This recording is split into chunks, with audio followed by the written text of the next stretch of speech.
পাঁচটি ক্রমিক বিজোড় সংখ্যার গড় ৫৫, শেষ দুটির গড় কত? তাহলে পাঁচটি ক্রমিক বিজোড় সংখ্যা যদি আমরা সিম্পলভাবে ধারণা করি, ১, ৩, ৫, ৭, ৯, তাহলে এই পাঁচটার মধ্যে গড় হচ্ছে এদের মাঝখানে একটা, তাহলে বাম পাশে দুটো থাকবে, ডান পাশে দুটা, তাহলে গড় কত? ৫৫, এটা মাঝখানে।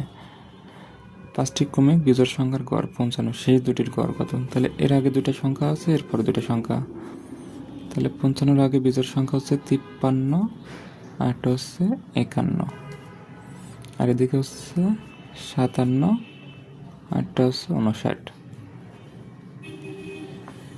তাহলে কি বলছে? সেই দুটির গড় কত? তাহলে সেই দুটি সংখ্যা কত? ৫৭ আর ৫৯। ৫৭ যোগ ৫৯ ডিভাইড বাই ২। যেহেতু দুটি সংখ্যার গড় চাইছে, ওই জন্য ২ দিয়ে ভাগ করতে হবে।